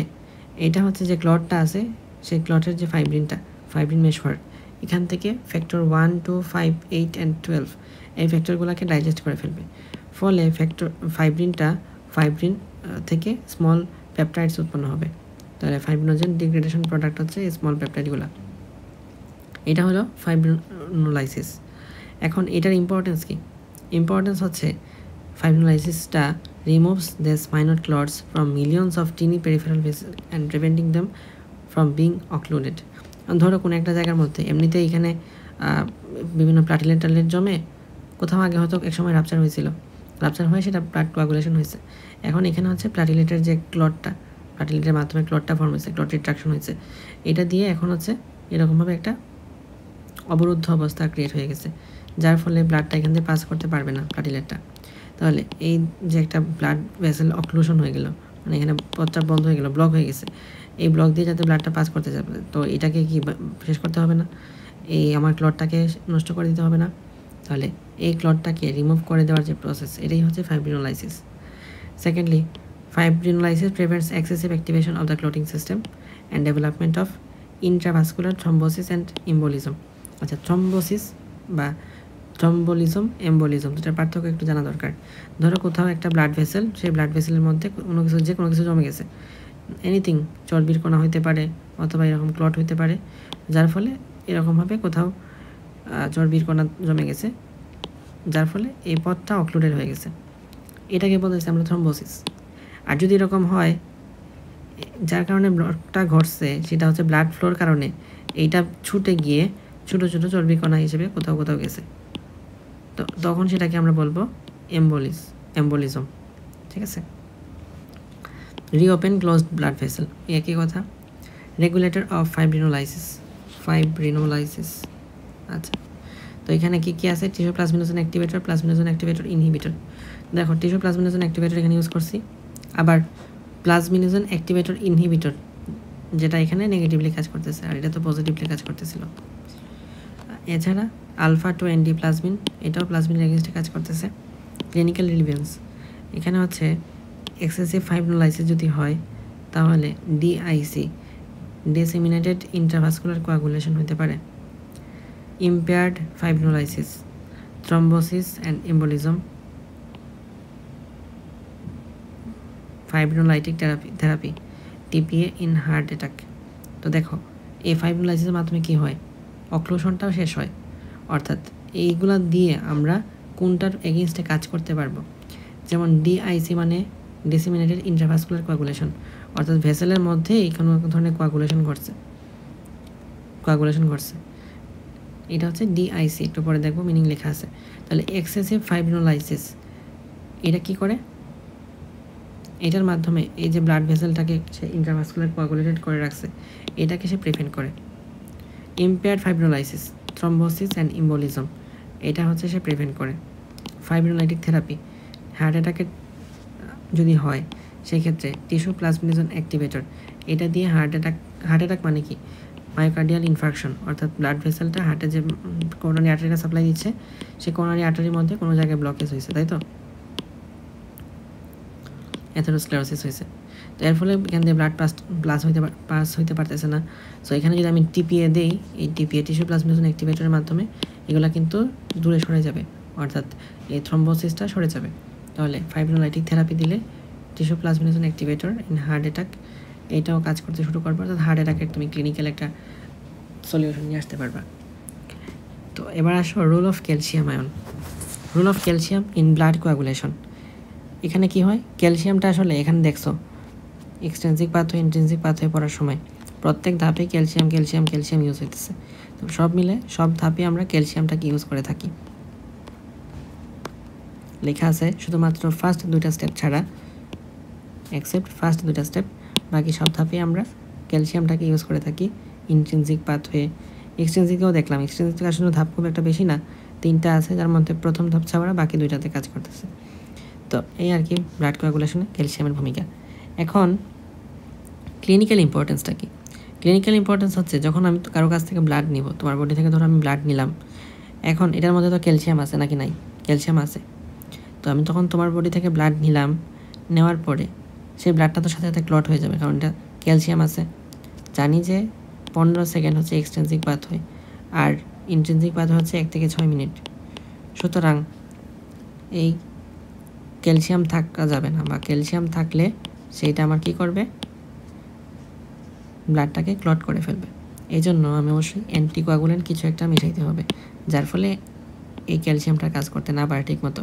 এখানে কী অ্যান্টিকোয়াগুলেন্ট মিশাবো? সাইট্রেট আয়ন অথবা oxalate ion. Okay. Role of vitamin K. Vitamin K কী কাজ করে? আমরা জানি ক্লোটিং ফ্যাক্টর আছে 4টা, ভিটামিন কে ডিপেন্ডেন্ট, অর্থাৎ কে এর উপর বেস করে কাজ করে। 2, 7, 9, 10। এর মধ্যে 2 নাম্বারটা কিন্তু একদম central clotting factor for blood coagulation. আচ্ছা, ব্লাড কোয়াগুলেশনের জন্য আমরা ক্লোটিং ফ্যাক্টর 13টা পড়ছি, যার মধ্যে প্রথম 4টা হলো এসেনশিয়াল ক্লোটিং ফ্যাক্টর। এই এসেনশিয়াল ক্লোটিং ফ্যাক্টরগুলা কেন এসেনশিয়াল? রিজন হচ্ছে এই 4টা ফ্যাক্টর ছাড়া কোনো ধরনের কোনো ব্লাড কোয়াগুলেশন হয় না। তুমি বলতেই পারো যে আমরা ফ্যাক্টর 3 ছাড়া কিন্তু ইন্ট্রিনসিক পাথওয়ে অলরেডি কমপ্লিট করছি। এখানে দেখো ইন্ট্রিনসিক পাথওয়ের মধ্যে ফ্যাক্টর 3 ছিল না, আর বাকি সব কিছুই ছিল। ফাইব্রিনোজেন আছে, তারপর হচ্ছে প্রোথ্রম্বিন তো অবশ্যই থাকবে, আর ক্যালসিয়াম তো আছে। তো এই আর কি 3 নাম্বার ফ্যাক্টর বাদে কিন্তু বাকিরা আছে। এখন আমি যে বললাম মাত্রই এক্সটেন্সিক পাথওয়ে ইন্ট্রিনসিক পাথওয়ে সব পাথওয়ের জন্যই আমাদের 4টা ক্যালসিয়াম হচ্ছে, মানে 4টা 1, 2, 3, 4, এই 4টাই হলো কি ফ্যাক্টর? Essential clotting factor. এখন এই 4টা ক্লোটিং ফ্যাক্টরের মধ্যে এখানে আমরা দেখতেছি 3 নাম্বারটা ইন্ট্রিনসিক পাথওয়ের মধ্যে কাজ করতেছে না। তাহলে এটা কেন হইলো? কারণ এক্সটেন্সিক আর ইন্ট্রিনসিক আসলে বেশিরভাগ ক্ষেত্রে একরকম একসাথেই কাজ করে, মানে কমন পাথওয়ে হিসেবে কাজ করে। এক্সটেন্সিক ইন্ট্রিনসিক দুইটাই এট এ টাইম প্রেজেন্ট থাকে মোস্ট অফ দ্য টাইম। এই জন্য আমরা ওইভাবে আর আলাদা করে বলি না আর কি। মানে ধরো এক্সটেন্সিক তো আছে, এক্সটেন্সিকের জন্য 1, 2, 3, 4, 4টাই লাগে, কমনের জন্য 1, 2, 3, 4, 4টাই লাগে।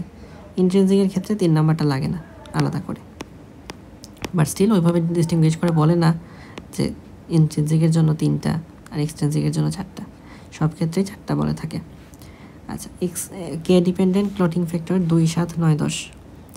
ওকে, তো ইনঅ্যাক্টিভ ফ্যাক্টরস যখন 2, 7, 9, 10 আছে, এরা অ্যাক্টিভেটেড হওয়ার জন্য লাগে কার্বক্সিলেজ এনজাইম, এবং এই কার্বক্সিলেজ এনজাইমটা একই সাথে এই বিক্রিয়াটা একসাথে ঘটে আর কি।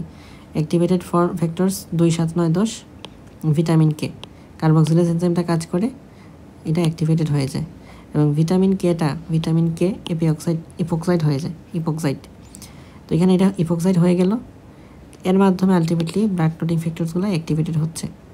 এবং এই যে ভিটামিন কেটা, এই ভিটামিন কে কিন্তু এন্ডোজেনাসলি প্রডিউসড, বডির যে ব্যাকটেরিয়াল গাট ফ্লোরা আছে এর মাধ্যমে ভিটামিন কে প্রডিউস হয়। তো সাধারণত ভিটামিন কে খুব বেশি মানুষের ডেফিসিয়েন্সি দেখা যায় না, যদি না সেটা একদম বাচ্চা হয়, নবজাতক বাচ্চা হয়, সেক্ষেত্রে ভিটামিন কে ডেফিসিয়েন্সি হতে পারে, কারণ তখনও তার ইন্টেস্টাইনের গাট ফ্লোরা ওইভাবে ডেভেলপ করে নাই। আচ্ছা, তাহলে এই আর কি কথাবার্তা role of vitamin K in blood clotting. এখন আসো ফিজিওলজিক্যাল অ্যান্টিকোয়াগুলেশন ফ্যাক্টরস। নর্মালি যখন ব্লাড ভেসেলটা পাস করতেছে তখন কেন এইসব ঘটতেছে না? এমনিতে ব্লাড একবার যদি কোথাও রাপচার হয় তখন ঠিকই এত প্লাটিলেট চলে আসে, আইসে এত মেকানিজম ঘটায়, শেষ পর্যন্ত ব্লাড কোয়াগুলেশন ঘটায়। নর্মাল যখন চলতেছে তখন প্লাটিলেটটা কই গেল, তার কাজ করতেছে না কেন? তাহলে এইটা পড়ার জন্য আমাদের কিছু ফ্যাক্টরস পড়তে হবে। প্রথম হচ্ছে এন্ডোথেলিয়াল সারফেস ফ্যাক্টরস, এবং এসবিএতে যদি আসে কয়েকটা, কোনটা লিখবো?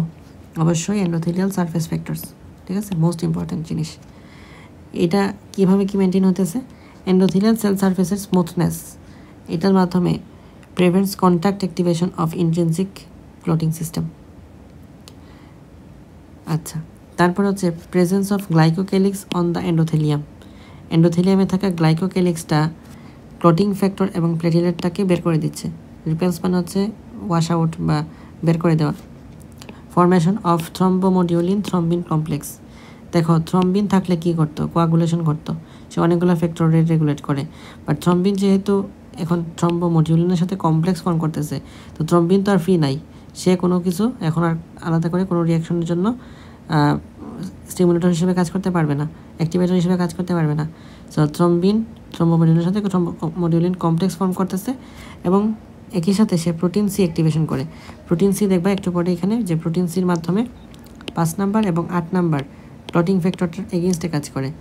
5 এবং 7 এর এগেনস্টে কাজ করে প্রোটিন সি ইনহিবিটর হিসেবে, তাইলে অর্থাৎ অ্যান্টিকোয়াগুলেশন এর কাজ করে সরাসরি প্রোটিন সি, আর এই প্রোটিন সিকে অ্যাক্টিভেট করে এই থ্রম্বোমোডিউলিন থ্রম্বিন কমপ্লেক্স। সুতরাং এন্ডোথেলিয়াল সারফেস রিসেপ্টর অ্যান্টিকোয়াগুলেন্ট হিসেবে কাজ করে, ফিজিওলজিক্যাল অ্যান্টিকোয়াগুলেন্ট হিসেবে। প্রডিউসেস প্রোস্টাসাইক্লিন মানে prostaglandin type I2 and nitric oxide, এটা দিয়ে কী করে, inhibit platelet aggregation. Okay, speed of blood ফ্লোটা বেশি থাকার কারণে নর্মালি এখানে তোমার ক্লটিং ফ্যাক্টরসগুলো কাজ করে না বা কোয়াগুলেশনটা ঘটে না। প্রেজেন্স অফ ন্যাচারাল অ্যান্টিকোয়াগুলেন্ট, এখানে অনেক কিছু আছে, তুমি যতটুকু মনে রাখতে পারো এটাই তোমার জন্য এনাফ। তো হেপারিনের মেকানিজমও আমরা দেখবো একটু পরে। প্রোটিন সি ফ্যাক্টর 5 এবং 7 ইনহিবিটর হিসেবে কাজ করে। প্রোটিন এস অ্যান্টিথ্রম্বিন 3 এবং ফাইব্রিন, সবই আসলে জিনিস লাগে প্রোস্টাসাইক্লিন। আচ্ছা, তো এখানে অ্যান্টিথ্রম্বিন 3 আর ফাইব্রিন এই দুইটা মূলত মোস্ট পাওয়ারফুল অ্যান্টিথ্রম্বিন 3 না, মোস্ট পাওয়ারফুল অ্যান্টিথ্রম্বিন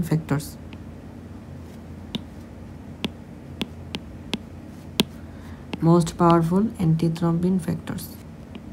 ওকে, তো এর মধ্যে আমরা অনেক কিছুর মেকানিজমও আলাদা করে পড়ব। প্রথমে হচ্ছে হেপারিন মেকানিজম আমরা আলাদা করে পড়ব। তো এখানে কি আছে, বেসোফিল এবং মাস্ট সেল থেকে এটা সিক্রেট হয়। বেসোফিল এবং মাস্ট সেল দুইটা কি সেম জিনিস নাকি আলাদা? দুইটা আলাদা জিনিস। এদের মধ্যে পার্থক্য কি? পার্থক্যটা আমি হিস্টোলজির কানেকটিভ টিস্যু চ্যাপ্টারে পড়াইছি, তো ওই ভিডিওটা দেখে এসে এখানে কমেন্ট করো তো, বা তোমরা কেউ জানো কি না বলো তো আমাকে। বেসোফিল এবং মাস্ট সেল এর মধ্যে ডিফারেন্সটা আসলে কি ডিফারেন্স কি? It acts as a cofactor for antithrombin 3। আচ্ছা, অ্যান্টিথ্রম্বিন 3 এটা কি কাজ করে? এটা হলো থ্রম্বিনের এগেনস্টে কাজ করে, blocks the effect of thrombin. Fibrin কি কাজ করে? ফাইব্রিনও নিজের একটা অ্যান্টিথ্রম্বিন অ্যাকশন আছে। আমরা পড়লাম যে অ্যান্টিথ্রম্বিন 3 এবং ফাইব্রিন এই দুইটা হচ্ছে মেইন মোস্ট পাওয়ারফুল অ্যান্টিথ্রম্বিন। তারপরে প্রোটিন এস এরাও অ্যান্টিকোয়াগুলেন্ট হিসেবে কাজ করে। হেপারেন সালফেট, আলফা টোম্যাক্টোগ্লোবিন, জাস্ট নামগুলো পড়লেই হয়ে যাবে এখান থেকে। মেকানিজম ইন্ডিভিজুয়াল এই মেকানিজমগুলো ধরে না। ডিসিমিনেটেড ইন্ট্রাভাস্কুলার কোয়াগুলেশন, এটার কথা অলরেডি বলা হয়ে গেছে যে এটার মধ্যে কি হয়, ব্লাড ভেসেলের ভিতরে কোয়াগুলেশন ঘটে যেতে পারে, ডিআইসি দ্বারা প্রকাশ করা যায়। তো এমনিতে ধরো নর্মাল সেপ্টিসেমিয়া হয়েছে কারোর, যেখানে ব্যাকটেরিয়া অথবা ব্যাকটেরিয়াল টক্সিন এগুলো ক্লটিং মেকানিজমকে অ্যাক্টিভেট করে, ঠিক আছে? ব্যাকটেরিয়া অথবা কোনো টক্সিন এটার মাধ্যমে সেপ্টিসেমিয়াতে কী হয়, কোনো ধরনের ক্লটিং মেকানিজম অ্যাক্টিভেট হয়। তো যার ফলে সেলের মধ্যে কী হবে না, অক্সিজেনটা ঠিক মতো সাপ্লাই হবে না, কারণ ক্লটিং হয়ে যাচ্ছে। তো ব্লাডটা ক্লট হয়ে গেলে সে কি আর ব্লাডের টিস্যুর মধ্যে গিয়ে পৌঁছাইতে পারবে না। তো যার ফলে কী হবে, হাইপক্সিয়া হইতে পারে এবং সেপ্টিসেমিয়াল শক হইতে পারে। যদি কারোর ক্ষেত্রে এরকম হয় যে 30 থেকে 50% শক হয়ে গেছে, সেটা কিন্তু লিথাল লেভেলে চলে যাবে। এখন অনেক সময় দেখা যায় ডিআইসি হলে কি হয়, রক্ত পড়ে, মানে ব্লিডিং হয়। কেন ব্লিডিং হয়? এটা তো কোয়াগুলেশন ঘটাইতেছে, তাহলে ওটা তো ব্লিডিং না হওয়ার কথা। তো বেশি পরিমাণে ইন্ট্রাভাস্কুলার কোয়াগুলেশন হয়ে যায় যখন, তখন কিন্তু ব্লাডটা ঠিক মতো পুরো বডির সেলগুলো টিস্যুর মধ্যে পৌঁছাইতে পারবে না, কারণ সব জায়গাতে তখন ক্লটিং হয়ে গেছে। তাহলে এই ব্লিডিং হবে কি হবে না? দেখো প্লাজমা সে কিন্তু তার যে সেলগুলো সেই সেলগুলোর মধ্যে পৌঁছাতে পারবে না, ঠিক আছে? প্লাজমা শুধুমাত্র ব্লাডের যেসব অংশে সে পরিবহন করা সম্ভব সেখানে শুধুমাত্র যেতে পারবে। প্লাটিলেটটা, এই প্লাটিলেটটা কিন্তু সব জায়গাতে পৌঁছাতে পারলো না, ফলে যেসব জায়গায় পৌঁছাতে পারলো না সেখানে কিন্তু হাইপোক্সিয়া হয়ে ব্লিডিং হওয়া শুরু করবে, কারণ সেখানে প্লাটিলেটটা নাই। প্লাটিলেটের অভাবে সেখানে কোয়াগুলেশন ঘটানো সম্ভব হবে না। আচ্ছা, ল্যাবের কিছু অ্যান্টিকোয়াগুলেন্ট আছে এর বাইরে। Paul Heller's mixture, 1.2 gram ammonium oxalate, 0.8 gram potassium oxalate, 100 ml distilled water. এটা তোমার লাগবে স্পেশালি অবশ্যই প্র্যাকটিক্যাল এক্সামের মধ্যে।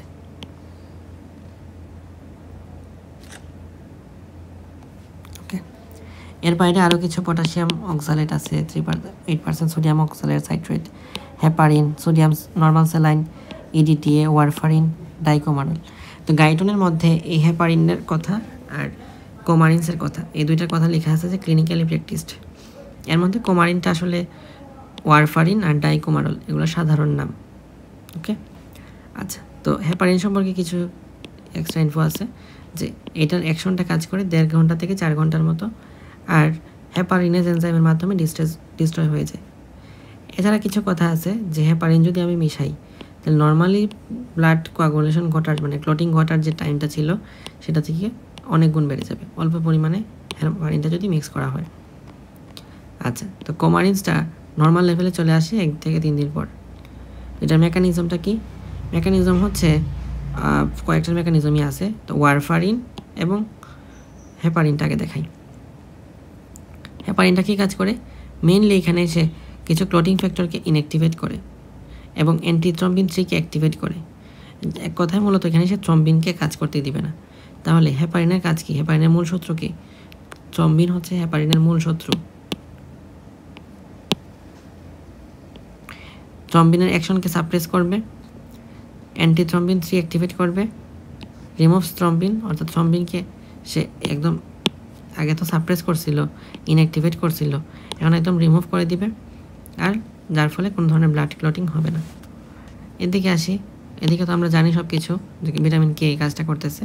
তো ভিটামিন কে ইনভার্টেডলি অর্থাৎ ইনহিবিট করতে পারে কে? এটা হচ্ছে ওয়ারফারিন, ভিটামিন কে এর এগেনস্টে কাজ করে। ইডিটিএ হচ্ছে chelating agent, bind with calcium. আচ্ছা, এখন কথা হলো ইডিটিএটা কেমনে কাজ করে?